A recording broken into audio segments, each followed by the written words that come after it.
Well, hello everyone, welcome back. I'm really glad that you could join me once again.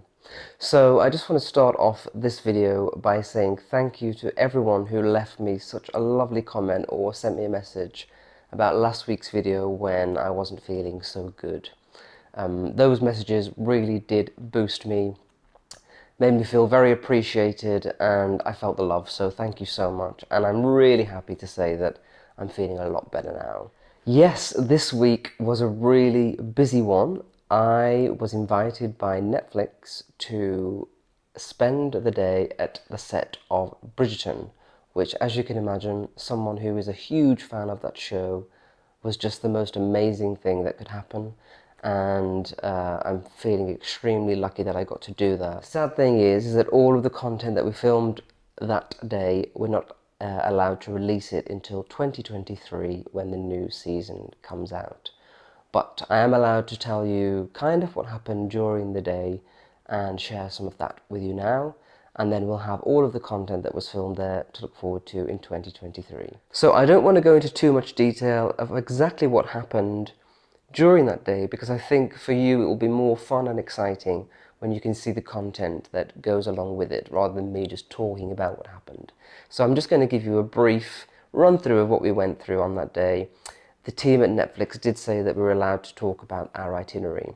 So after we had our breakfast and we got kitted out in all of the clothing and makeup, we headed on to set, and the first place that we visited was the Modiste boutique. Now, if you watch Bridgerton, you'll know that this is the little boutique where everyone goes to get their beautiful clothes made for all of the balls and parties that they attend. So it was so exciting to be able to go into that little store and see all of the details. It was incredible. After this, we did a dance class with two very beautiful people, a really handsome guy and a beautiful girl. And they first demonstrated the dance, and then we got into partners and learned the dance, which was quite hard, and I'm really dreading that content coming out because I wasn't the best. And even though I think I'm a good dancer, it took me a while to pick up all of those moves. But yes, you'll get to see that next year. After that, we did a flower arranging course with the Bridgerton set florists, which was incredible. And then after that, we were served afternoon tea in the tea room, and which was very welcome because it was about 1 o'clock by then. We've been up since 6 o'clock and very hungry. So afternoon tea was delicious, a chance to just chat and relax. At the very end of the day, we were supposed to present ourselves into society with all that we'd learned during the day. So what we had to do was descend a staircase, which is in the Featherington household, and we had to walk down the stairs and then say a piece to camera just to close out the day, which is quite nerve-wracking. There are a lot of people on the set, camera crews, people from Netflix, and then everybody else who's also part of the day, other social media content creators. So there were at least 30 people in the room while you have to do that, which for me is quite challenging. I'm not used to, obviously I'm used to being on camera, but I'm not used to being in front of a lot of people having to do that. So yeah, you really have to psych yourself up and just try to enjoy an opportunity like that, but it can be nerve-wracking. So yes, that was a really exciting experience, something that I'll never forget. And I just want to say thank you to you, because without people watching this channel and supporting me as you do, I wouldn't get to do these amazing opportunities. Please know that I am aware of that and that I am very grateful to you, so thank you so much. It really means a lot that I have your support. Now, one of the things that I didn't mention as part of the itinerary was that we had a etiquette lesson. I always love etiquette lessons because I think it's so fun to see how people used to live and how these different rules were put in place to make life easier, but also to be more polite and make people feel welcome and loved. So sometimes etiquette can be seen as something very formal and a bit outdated, but I think it's a very fun subject, and I'm always fascinated to hear and learn new things. So I thought that today, in the spirit of Bridgerton, I would make a table setting, an autumnal table setting, and then just go through some of the things that I learned whilst on set about etiquette and dining. So I thought that would be fun for us to do together. So before we get into some of the etiquette points that I wanted to share with you, I am going to set the table first so that we have a beautiful autumnal table setting. At the beginning of the video you saw me picking leaves from the garden. Now what I've done is I just quickly washed each leaf in the sink and then I put them back into the basket and let them dry out on top of a radiator overnight. Just because obviously they come out of the garden and I don't want to have a bit of a hygiene issue here. But to be honest, don't get too precious about this. They're on the table, they're not going to be touching any of the food or any of the cutlery, so it's not such a big deal, but I like to just do that as just an extra step to make sure that we have not too many things going on in here. So yeah, what I like to do is I'm just going to start putting some of these leaves on the table in the middle so that we've got an autumnscape. And I also bought these little pumpkin squashes from my friend Graham's shop, Grow Urban, here in Edinburgh. And so these will just sit on top of the leaves and look quite nice. So I'm not doing this in any particular way. I'm just going to place them here in the middle. And this will give us something to, a bit of a centerpiece rather than, I always like to have flowers or something in the middle of the table. So this is going to be the alternative to that, a nice autumn setting. And when I'm doing this, I just want to make sure that I have enough room on the table for everything else that needs to go on there. So yes, you want something that looks beautiful, but it also has to be practical. I'm going to put a few of these in for some texture.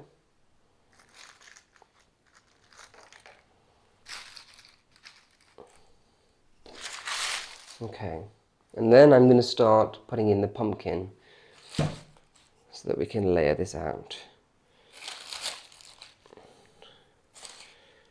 And you just want to create a little bit of height.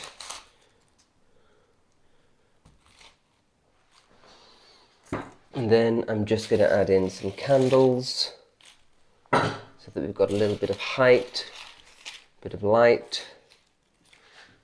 So let me see what candlesticks I have in here.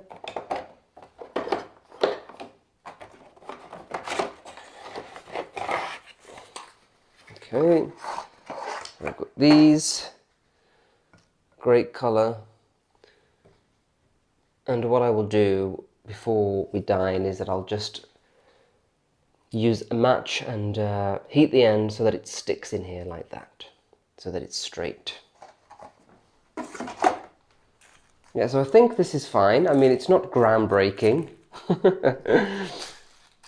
but it just kind of gives you that little bit of a special touch so that your table looks a bit better.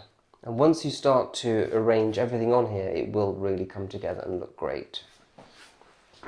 So what I always like to do is have everything laid out on this sideboard that I'm going to be using to set the table so that I know that everything that I need is there and I can make sure that I've got everything ready.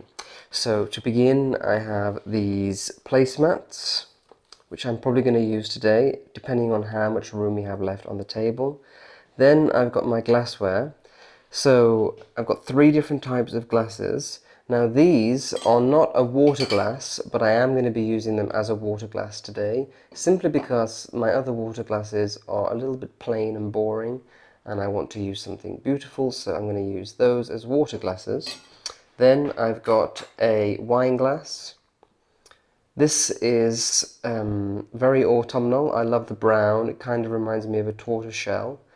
And I'm going to be serving red wine in those. I'm not going to be serving red and white, just red. And then here we have champagne glasses. I always like something sparkling. Then here we have the cutlery. So I've got dinner forks, dinner knives, soup spoons, and then dessert forks, dessert spoons, and then here we have the plates. So that is all ready to go out. Everything's set out so that you can see what you have and that you're not missing anything, and it just stops you from keep having to walk backwards and forwards to the kitchen or wherever you keep your things. So that is a very good tip, to have it all laid out. So now I'm just going to show you how I would set the table. So I'm going to start off with a placemat. Now this is not totally necessary, but for me I just like to have lots of different layers to add interest, to add colour, to add texture. We've got the grey tablecloth, lots of the orange leaves, so this green is going to add in a pop of colour, and I think it will just also add in another texture, which is nice. So I'm going to put my thumb here like that, and then this is about an inch away from the edge of the table, which is always correct. So I always start with the placemat first so that you can see how much room you've got, and then I work on everything else. So once you've got your placemat, then I like to add in the china.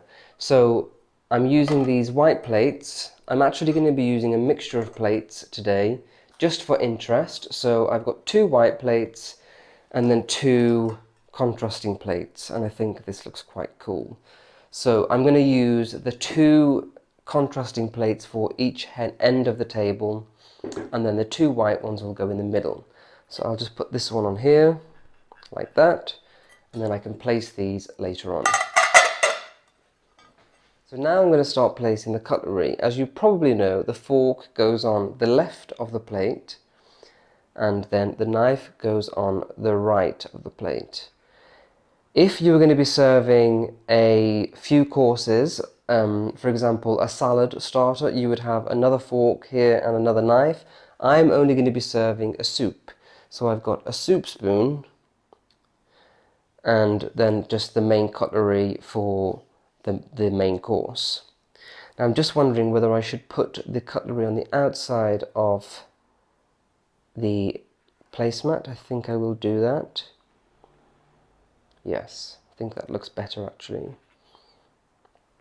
And also what you can do if you want to be extra special is again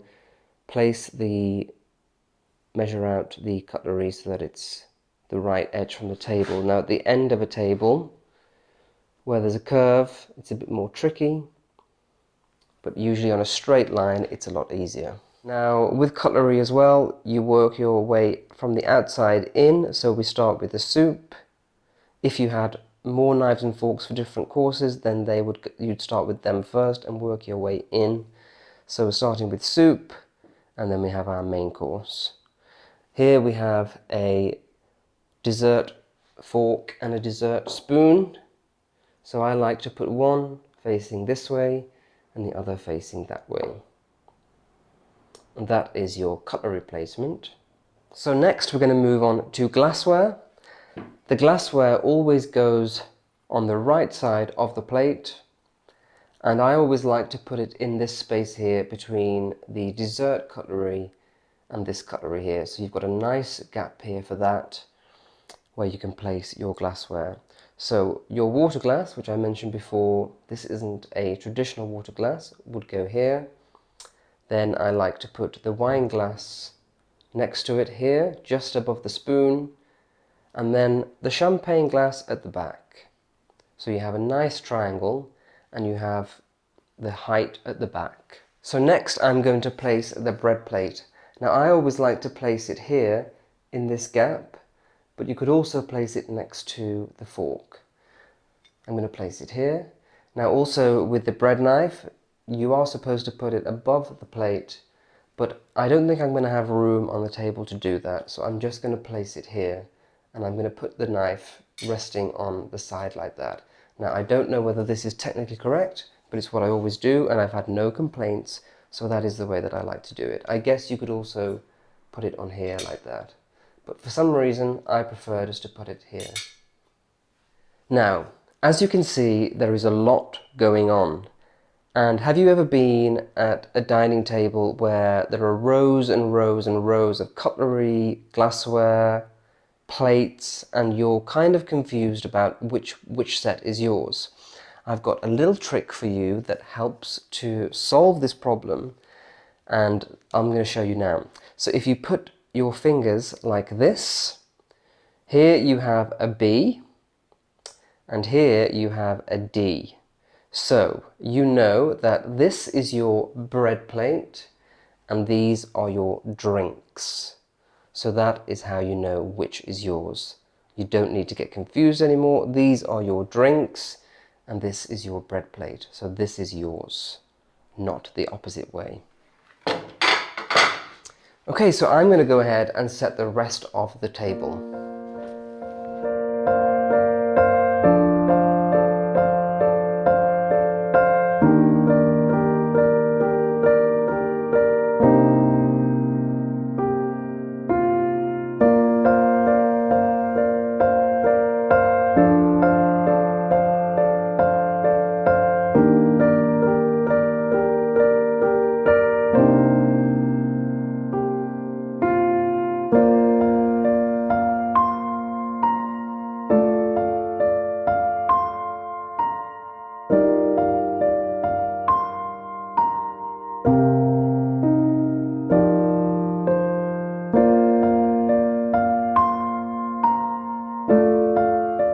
Okay, so the last thing that I'm going to do to finish the setting is place a napkin. Now I'm going to fold this napkin.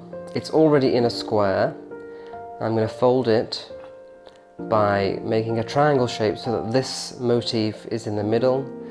I'm going to flip it on its back, fold a little triangle here, flip it back to the front, and then just fold it around and have it sitting like that.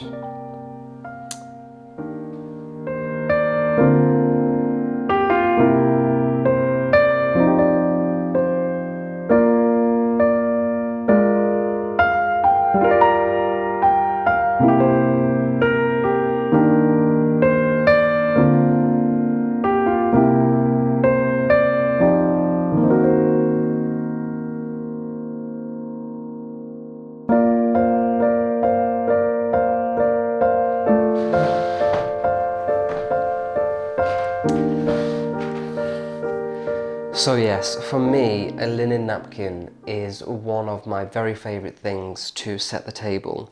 I think what I like the most about them is that, unlike other items on the table, for example like glassware or a plate, they're never going to break. Just for that reason, I don't ever spend too much money on glassware or china. These plates here, these white plain plates, these are china, so you can, when you hold them up to the light, you can see through it, so it is bone china. But these were about £8 each from John Lewis. If they break, it's not going to be the end of the world. I can replace it quite easily. Whereas if I'd spent a lot of money on plates, which you can, when it breaks, which they do, you're going to be very upset. A linen napkin is never going to break. If you buy good quality, you can wash them again and again, and they're just going to improve. So, I just wanted to share with you something quite exciting. These napkins are actually part of my new Garden Collection Napkins, which I designed.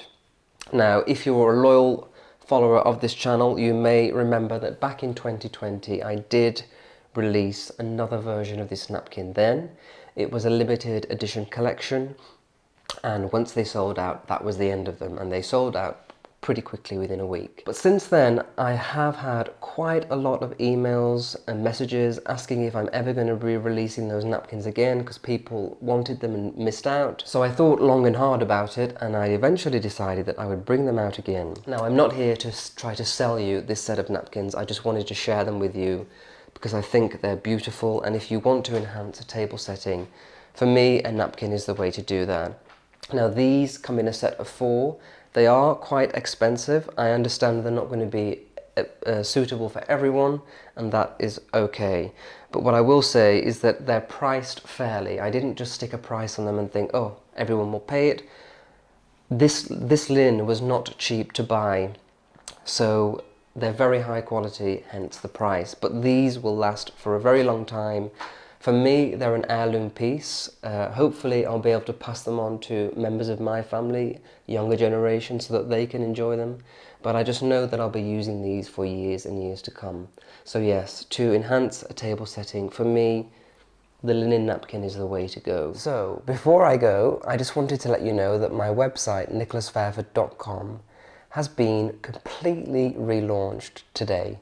So this is something that we've been working on for about 2 months. And rebranding and relaunching the website was something that I wanted to do for quite some time.